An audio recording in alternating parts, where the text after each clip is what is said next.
Welcome back, you guys, to Choking Hazard. My name is Zach, and today we're reviewing I Care a Lot, which is actually a movie that just came out on stream for Netflix and Prime Video, but the movie originally premiered in 2020 through the Toronto's International Film Festival. So if you weren't able to watch it for whatever reason before, you should be able to now through Prime Video or Netflix. So there you go. There is a number of good actors in this movie, but I don't really want to discuss and get into that because there's only two characters that get the spotlight in this movie, so we're going to talk about those two actors. The main character of this movie, her name is Marla, and she's played by Rosamund Pike, which is a fantastic actor, and she definitely carries this movie in my opinion because she just plays the most shitty person like imaginable.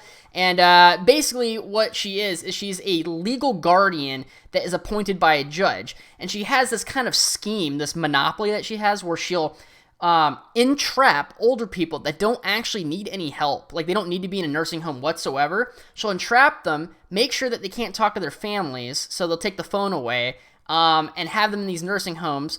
And she basically becomes the legal guardian, so she's able to actually sell off their assets and take some of that money. So she's basically ruining people's lives, ripping families apart just to get a buck. So she's like the shittiest person on the whole planet, and she's actually our main character, which is kind of interesting because normally someone this ruthless and bad and evil, they wouldn't put as a main character, but we're basically going through the eyes of like a shitty person. So I think this is really cool. The true story begins when Marla is entrapping another older woman, and she thinks this woman has no family, and the woman has a lot of money, so she can take a bunch of money from her when she sells her assets. Doing her old shebang, finds out that this woman actually has a family. And her son, which is a slight spoiler, but I kind of have to explain it because you won't understand what the point of the movie's about. But the son happens to be the head or like the leader of a Russian mafia gang.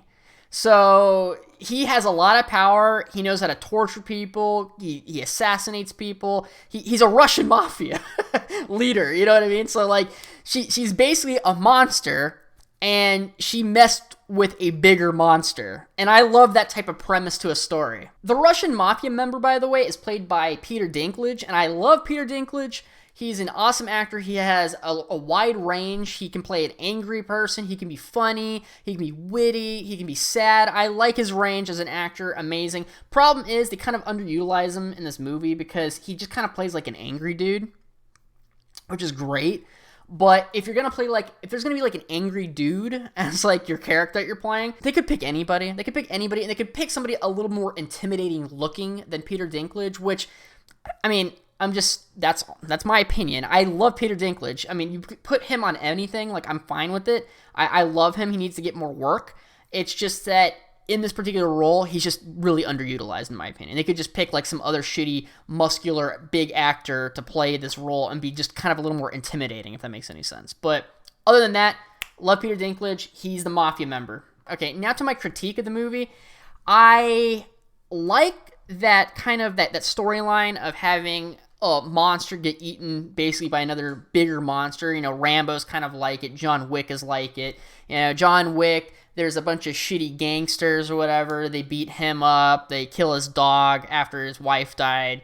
If you've watched John Wick, you know he's like the ultimate assassin. He's like the world's best assassin. So basically like a bunch of idiot asshole gang members fucked with a monster that's bigger than them and that they didn't realize. So this is kind of the same story steps, I guess you'd say, where it's like she ends up coming to terms like, oh shit, I've kind of fucked up, right? And things in this movie, she's prideful, just like most other storylines go, where it's like the prideful person. He's like, oh well, I'm not gonna back down. Kind of like the cop from Rambo. He's like, I'm not gonna back down. I know this guy's like a trained killer and everything like that, but no, I'm a cop. I have duty and justice and blah, you know, like bullshit like that. She does the same thing in this one. The thing is, though, is that there's a point in this movie where they go from, like, her being a shitty person and you, like, kind of rooting against her. You kind of, like, watching, like, oh, yeah, she fucked up. Like, I want to watch her kind of, like, fall down this cliff that she made for herself.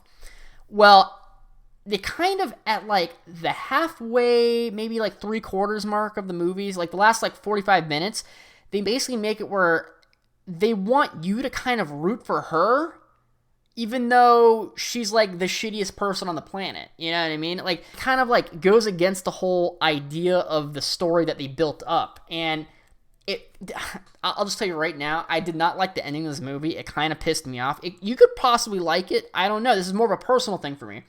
I just don't like where they kind of like flip-flop between what you're supposed to be doing with like a character. You know what I mean? Like, at first you're like supposed to be against her severely, and she has no like redeeming quality to her. It's not like near the end of the movie they're like, oh, this is why she's doing that, because of some sort of like underlying thing.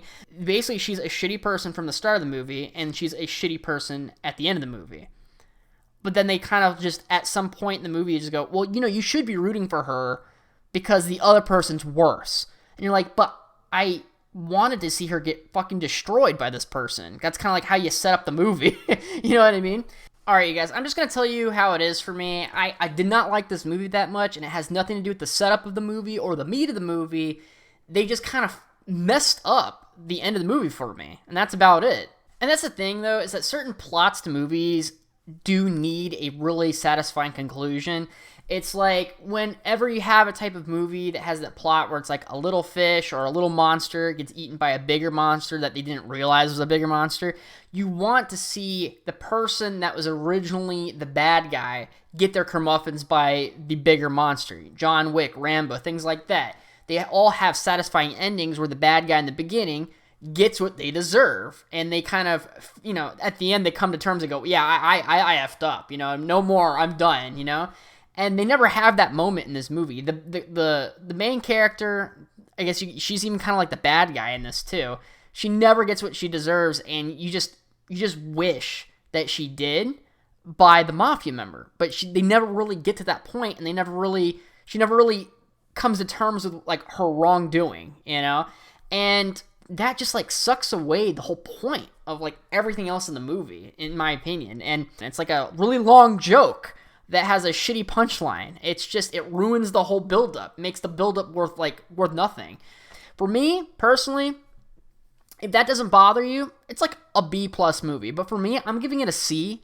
So that's my opinion, you guys. I think it's a C. It's entertaining when you watch it. At the end, you feel kind of shitty. You're like, oh, I wish there was a better ending. Ruins the rest of the movie, in my opinion. But that's what I'm going to go ahead. I'm going to give it a C. I think it's a solid C. So, thank you guys so much for watching. Please like, share, comment, subscribe, and do all of that YouTube business. And see ya! Hey, you made it to the end. That means you must enjoy my content, so go ahead and love tap that subscribe button for me. And if you don't like my content, subscribe anyways. My videos are proven to make your schlong longer. Follow me on Twitter and Instagram for discussions and movie topics. And subscribe to my new channel called Wait Gaming, where I play games, and each time I die, I have to do a workout. Gets pretty intense. Thank you guys so much for watching, and see ya!